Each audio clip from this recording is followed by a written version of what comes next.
एक बार फिर से स्वागत है घटना चक्र में आपका।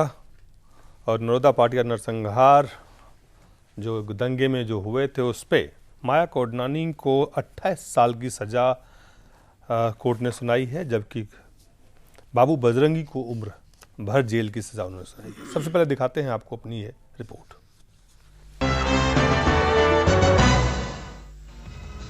गुजरात के नरोड़ा पाटिया दंगा मामले में विशेष कोर्ट में मोदी सरकार की पूर्व मंत्री और नरोड़ा की विधायक माया कोडनानी को 28 साल की जेल की सजा सुनाई, जबकि बजरंग दल गुजरात के अध्यक्ष बाबू बजरंगी को उम्र कैद की सजा सुनाई है, जबकि बाकी दोषियों को 21-21 साल की सजा सुनाई गई है। ये पहला मौका है जब गुजरात दंगा मामले में किसी बड़े राजनीतिक व्यक्ति को सजा सुनाई गई है। हालांकि अदालत ने किसी भी दोषी को मौत की सजा नहीं दी है। माया कोडनानी को 2 धाराओं में सजा दी गई है। एक धारा में उन्हें 10 साल की, जबकि दूसरी धारा में उन्हें 18 साल की सजा सुनाई है। आरोप था कि माया कोडनानी और बाबू बजरंगी ने ही भीड़ का नेतृत्व किया था। साल 2002 में हुए गुजरात दंगों में 97 लोगों को बेरहमी से मौत के घाट उतार दिया गया था, जिनमें ज्यादातर महिलाएं और बच्चे शामिल थे। इस मामले में 32 लोगों को दोषी पाया गया था, जबकि अदालत ने 29 लोगों को बरी कर दिया था। नरोड़ा पाटिया के दंगे का मुकदमा अगस्त 2009 में शुरू हुआ था। 62 लोगों के खिलाफ आरोप तय किए गए थे। सुनवाई के दौरान ही एक आरोपी की मौत हो गई थी। इधर गुजरात में जल्द ही विधानसभा चुनाव होने वाले हैं। जाहिर है चुनाव पर इस फैसले का रंग चढ़ सकता है। वजह साफ है, बीजेपी के विधायक और मोदी की करीबी नेता को सजा सुनाई गई है। मोदी शुरू से कहते आए हैं कि अगर वो कसूरवार हैं तो उन्हें फांसी पर चढ़ा दिया जाए। उधर मोदी की एकला चलो की नीति से नाराज बीजेपी के ही कुछ आला नेताओं ने मोदी के लिए मुसीबत खड़ी कर दी है। बीजेपी से अलग हुए केशुभाई पटेल मोदी विरोधी अभियान जोरों शोर से चला रहे हैं। दंगों के नाम पर 2 चुनाव हार चुकी कांग्रेस पहले ही कह चुकी है कि वो चुनाव में दंगों के मुद्दे को नहीं उठाएगी, बल्कि गुजरात का गौरव और विकास जैसे मुद्दे पर चुनाव लड़ेगी। लेकिन कांग्रेस लाख चिल्लाए कि दंगों को मुद्दा नहीं बनाएगी, ये समझ से परे है, क्योंकि माया कोडनानी को दंगों में दोषी करार दिए जाने के बाद जिस तरह से कांग्रेस ने मोदी से इस्तीफे की मांग की है, उससे साफ जाहिर है कि गुजरात दंगा चुनावी मुद्दा 10 साल बाद भी होगा। Bureau report, Jain news. 28 फरवरी 2002 को गोधरा कांड के बाद हुआ था इस शहर नरोदा पाटिया इलाके में घेर कर 97 लोगों की हत्या हुई थी। उसके बाद ये सजा आई है 10 साल के बाद। सबसे पहले पुष्पेंद्र, एक बार फिर आपसे जानना चाहेंगे। देखिए, क्योंकि ट्रायल कोर्ट का फैसला है, इसके फैसले पे कोई दो राय नहीं है। और भारतीय जनता पार्टी और ख़ास तौर से नरेंद्र मोदी, मैं अगर इसको बहुत साफ शब्दों में कहूं कि पिछले 2 चुनाव जो हैं वो डेवलपमेंट पे नहीं लड़े गए हैं, और ये चुनाव भी डेवलपमेंट पे नहीं लड़े जाएंगे। मैं जो कहना चाह रहा हूं, एक पहला चुनाव तो मैं मानता हूं कि गोधरा के बाद जो भी कुछ हुआ, वहां दंगे जिस तरीके से कराए गए या हुए, या उसमें सरकार शामिल थी या नहीं शामिल थी, ये जांच का विषय हो सकता है और उस पर अपनी अपनी राय हो सकती है। पहला चुनाव हिंदू फेस, हिंदू रक्षक, हिंदू माइट के नाम पे जीता गया। मेरा मानना है कि मोदी ने दूसरा विधानसभा चुनाव इन दंगों पे हो रही एनजीओ की राजनीति, कांग्रेस के लोगों का रुख, उस पे जीता। और जब जब चुनाव आता है दिलीप, एक चीज देखिए, चुनाव से पहले सडनली बहुत सारे फैसलों के बारे में, बहुत सारी एनजीओ के मामले में शुरू होते हैं। और मेरा अभी भी मानना है कि मोदी का जिस तरह से विरोध हो रहा है, जिस तरीके से हर छोटी बड़ी बात में मोदी को टारगेट किया जा रहा है, जो मोदी का कंसोलिडेटेड वोट है वो इन सारे फैसलों से अपनी जगह होगा, ज्यादा यूनाइट होगा। और इस तरह से फैसले पे मेरी कोई वो नहीं कह रहा कि फैसला गलत है, फैसला अपनी जगह, लेकिन ये तमाम सारे फैसले वो मोदी को फायदा पहुंचाएंगे।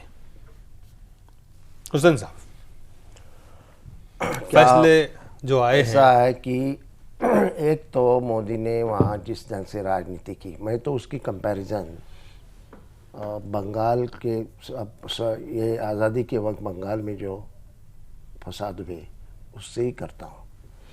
क्योंकि मोदी ने जिस तरह से, सरकार ने वो इनकरेज किए दंगे, वैसा बंगाल में हुआ था। वही बात गुजरात में हो गई, वैसी कभी हुई नहीं थी। एक तो ये मानना चाहिए कि आज का जो रिजल्ट आया है कोर्ट का जो verdict फैसला आया, जो वर्डिक्ट जो है, उसमें सबसे बड़ी बात ऐसी है कि ये सारा मामला रेयरेस्ट ऑफ रेयरेस्ट, मुझे तो लगा फांसी की सज़ा दी जाएगी, मैं फांसी की सज़ा के खिलाफ रहता हूँ, जी तो भी उनका गुनाह इतना है कि उससे पीछे उससे नीचे आना गलत है, तो भी उन्होंने कोर्ट ने निर्णय जो दिया है वो 28 साल यानी पूरी ज़िंदगी उनकी वहाँ जाएगी। दूसरी बात ऐसी है कि बीजेपी की तरफ से यह कहा जाता है कि मोदी की सरकार ने इस्तीफा देने की ज़रूरत नहीं, उस वक्त जिस वक्त ये सब हुआ उस वक्त ये कोंडानी मिनिस्टर नहीं थी,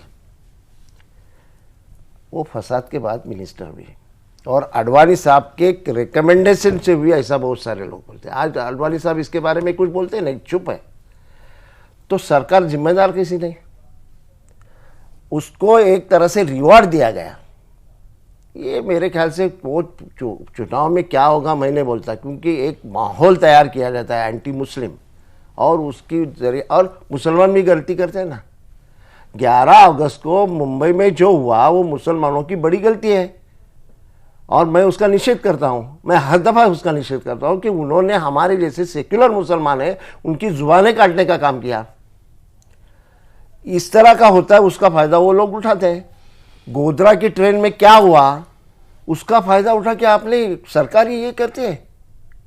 ये मेरे ख्याल से ये सारी जो बातें हैं ना बहुत ही ये है, और वहाँ जो नरोदा पटोदिया में हुआ वो वंशभेद था, वंशछेद था, ये लक्ष्य ध्यान में लेना चाहिए। ये जीनोसाइड था, खाली रेप नहीं थी, वहाँ उपांग में लकड़ियाँ डालना, ये करना वो करना, गर्भ निकाल के वो तलवार से तोड़ना, बच्चे को अपंग बच्चे को पेट्रोल या ये मिट्टी का तेल उसको पिलाना, उसके बाद उसको आग लगाना, ये सारी जो बातें मेरे ख्याल से ये शोभादायक बातें नहीं। और अगर बीजेपी को यहाँ के सारे कॉन्स्टिट्यूशन और यहाँ की सारी परंपरा है, उस परंपरा पे ज़रा भी उनका विश्वास होता तो उस वक्त सरकार बर्खास्त करने का काम करते, और वाजपेयी साहब चाहते थे ऐसा, वही लोग बोलते हैं, तो क्यों नहीं किए।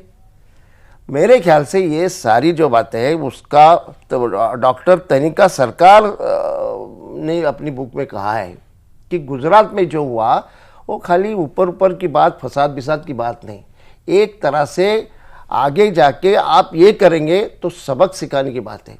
आपके बच्चे मारे जाएंगे, आपके गर्भ मारे जाएंगे, ये बातें कहाँ ना कहाँ इस तरह से डर पैदा किया है। तो ये बोलते हैं उससे मैं ये ना हो सकता है फिर वो चुन के आएंगे, क्योंकि वहाँ का मुसलमान भी डर के उनको वोट दे सकता है, क्या करेगा बेचारा। ये इस तरह से मेरे ख्याल से हिंदू मुसलमान सवाल ही नहीं, ये सवाल इंसानियत का सवाल है। इस देश में क्या ये देश ये लोग पाकिस्तान बनाना चाहते हैं? इस देश की बुनियाद क्या है? ये जिन्होंने गांधी का खून किया वही बात वो कर रहे हैं, और हमारे इधर महाराष्ट्र में सावरकर ने जो लिखा है वही बात, वही तरह के ये अत्याचार हुए, ध्यान में रखिए। ये सारी बातें ऐसे हैं कि मेरे ख्याल से इसमें से कुछ निकलने वाला नहीं है। पाकिस्तान बना दी कई सारी चीजें। नहीं, मैं दो बात कहता हूँ। देखिए, एक तो कुछ चीज़ों को बड़े ऐसे अंदाज में कहना चाहिए कि जिसमें कोई दो राय नहीं हो सकती। गर्भवती महिला को मारना, उसके बच्चे को निकाल के तलवार पे, देखो दुनिया की कोई किसी कोई तर्क, कोई लॉजिक, कितना भी जस्टिफिकेशन इसको सही नहीं ठहरा सकता, वो कोई हो। लेकिन मैं अपने बड़े भाई से एक बात से जरा सा कहना याद दिलाना चाहता हूं कि मोदी के दौर में 3000 मुसलमानों का कत्ल हुआ। ये मैं नहीं कह रहा, सारी मोदी के इस दौर में गुजरात में जी, ये बात मैं सही कर रहा हूं बड़े भाई। लेकिन मैं ये पूछ रहा हूं कि मोदी के दंगों की तुलना तो बंगाल के आजादी के समय की जो दंगा था उससे किया बड़े भाई ने। लेकिन मैं सिर्फ यहीं पर कहता हूं कि फिर लोग पार्टी लाइन से हटके बात नहीं करते हैं। मैं कहता हूं कि मोदी के दंगों की तुलना सन 1984 के दंगों से क्यों नहीं की जा रही। उसमें भी हिंदुस्तान की सबसे माइक्रोस्कोपिक कम्युनिटी को निशाना बनाया गया, 10,000 लोग ऑन रिकॉर्ड मारे गए। उस वक्त के सबसे बड़े कांग्रेस के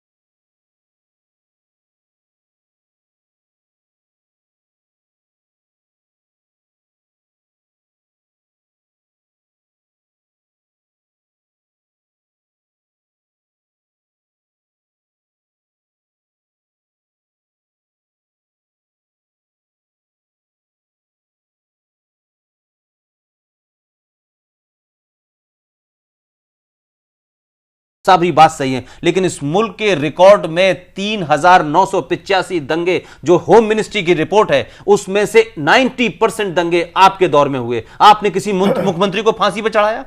आपने मलियाने के अंदर क्या हुआ? आपने हाशिमपुरा के अंदर क्या हुआ? मैं इसको जस्टिफाई नहीं कर रहा हूं, मैं कह रहा हूं कि मोदी ने कोई भाषण नहीं दिया ऐसा, लेकिन प्रधानमंत्री मनमोहन सिंह जो फैसले आए हैं, इस फैसले से इस तरह की जो तत्व है, इस तरह की जो सोच है, उनको उनके इससे लिए एक बात साफ होती है दिलीप जी, इस मुल्क में और मुल्क के सीमा पार जो बहुत सारे लोग कुछ चीजों को एक खास चश्मे से देखते हैं, यह मैसेज जाएगा कि हिंदुस्तान की जुडिशरी में फैसला लेते वक्त सामने खड़ा मुसलमान है, हिंदू है, सिख है, दलित है, ब्राह्मण है, यह नहीं देखा जाता। सही बात। और यह बहुत बड़ा फैसला होगा उन लोगों के लिए, चाहे वो हिंदू कम्युनलिस्ट हो, चाहे मुस्लिम हार्डलाइनर हो, उनके लिए मैसेज है। लेकिन आप यह भी समझें, अगर फैसले और चीजों में कमजोरी के साथ लिए गए तो इस तरीके की सोच को आप बढ़ाएंगे, घटाएंगे नहीं। मैं कह रहा हूं मुसलमान दंगाई हो, हिंदू दंगाई हो, सिख दंगाई हो, गोली एक सी होनी चाहिए, उसके फैसले एक से होने चाहिए, पॉलिटिकल कंसीडरेशन नहीं होना चाहिए।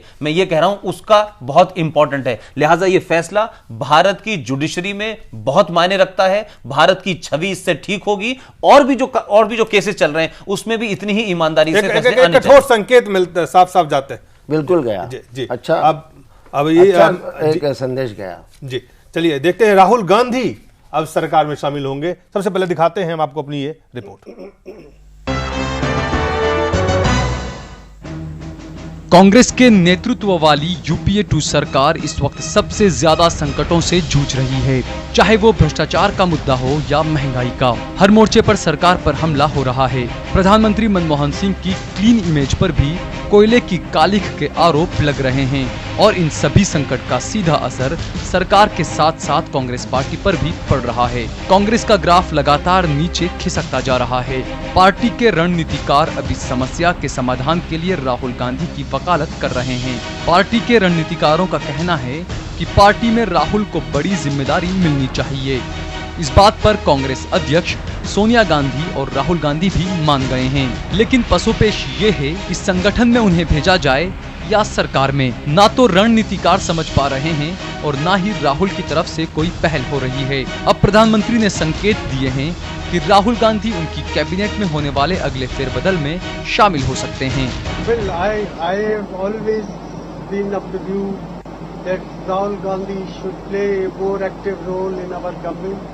I have invited him to be a member of the cabinet on several occasions, and I sincerely hope that this time he would consider very seriously my request.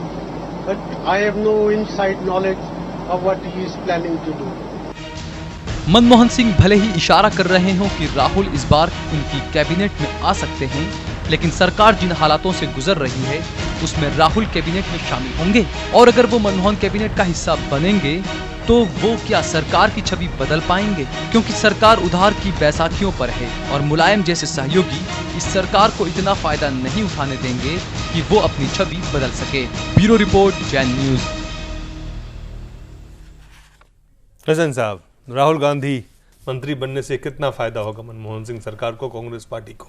Rahul ji अगर बनते हैं मंत्री होना चाहिए, ऐसा हम सारे लोगों का कहना है कि उन्होंने सरकार में जाना बहुत ज़रूरी है। एक छवि बनेगी और ऐसा जो खराब हुई है, और छवि खराब हुई है और अच्छी होगी और अच्छी हो जाएगी उससे। जी, तो उन्होंने जाना चाहिए।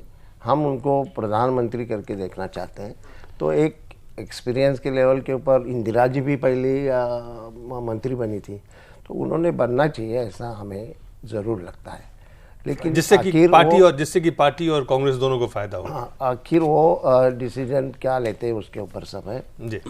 उसमें बड़ी सारी उम्मीद कांग्रेस और कांग्रेस पार्टी के, कांग्रेस के नेताओं को है। प्रधानमंत्री भी कह रहे हैं कि उन्होंने रिक्वेस्ट किया है, उन्हें उम्मीद है कि इस बार राहुल गांधी मान जाएंगे। मुझे ये समझ में नहीं आता है कि राहुल गांधी की काबिलियत का पैमाना उत्तर प्रदेश में नहीं नापा कांग्रेस के लोगों ने। राजीव गांधी की काबिलियत कितनी है वो बिहार में नहीं समझ में आया लोगों को, लेकिन कांग्रेस में, सॉरी, राहुल गांधी को।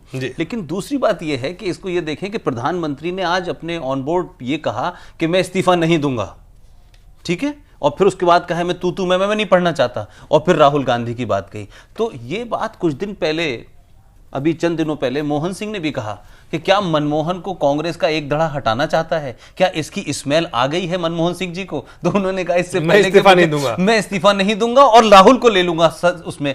तो अगर सबको जानते हैं कि अगर मनमोहन सिंह हटते हैं, चाहे अपनी चॉइस से, चाहे हालातों से, या वो जो बात कही जा रही है कि कांग्रेस का एक बड़ा धड़ जो है उनसे अपना पीछा छुड़ाना चाहता है 2014 से, ताकि छवि ठीक हो पाए। छवि ठीक, तो क्या उन्होंने इस बात को भांप लिया और ये कहा कि मैं इस्तीफा नहीं दूंगा? लेकिन राहुल गांधी जी से मैं कह रहा था, अदरवाइज यकायक उनका ये कहना आज क्या कहते कि मैं राहुल गांधी जी से कहूंगा कि वो मेरे मंत्रिमंडल में आ जाएं, तो दो ही बातें हो सकती हैं, या तो उन्होंने जाने का मन बना लिया या उनको सिग्नल मिल गया है। अब वो उनकी मंत्रालय में ऐसा कौन सा मंत्रालय दे देंगे जो जिस वक्त कांग्रेस अपनी इमेज को लेकर के सबसे ज्यादा जूझ रही हो, ऐसे में राहुल गांधी के आने से सब कुछ साफ हो जाएगा? क्या वो मनमोहन सिंह से ज्यादा बड़े ईमानदार साबित होंगे? क्या वाकई इससे आपको लगता है कांग्रेस पार्टी मनमोहन सिंह 2000 यूपीए 2 के सरकार को कुछ वाकई फायदा होगा? बहुत कम शब्दों में मुझे लगता है जरूर फायदा होगा। एक उनकी छवि है, एक नौजवानों में उनका उत्तर प्रदेश में वो नौजवान का जलवा नहीं चल पाया, वहां पे उत्तर प्रदेश में नहीं चला, बिहार में नहीं चला, उत्तर प्रदेश में, पंजाब में नहीं चला, पंजाब में चला, ऐसा थोड़ी नहीं, सरकार नहीं बनी, सरकार नहीं बनी, सही बात है। और मेरा कहना है कि पूरे देश में एक उनकी, पूरे राज्यों में चलेगा, देश में चलेगा, मांग है उनकी। चलिए, मांग है, कांग्रेसियों की मांग है, देश की मांग है, कांग्रेसियों की मांग, देश की भी मांग है। कई आप लोगों के चैनल के ऊपर भी आता है कि राहुल जी ने आना चाहिए, उन्होंने। चलिए, बहुत बहुत धन्यवाद साहब, पुष्पेंद्र, बहुत बहुत धन्यवाद, और आप सबका बहुत बहुत धन्यवाद।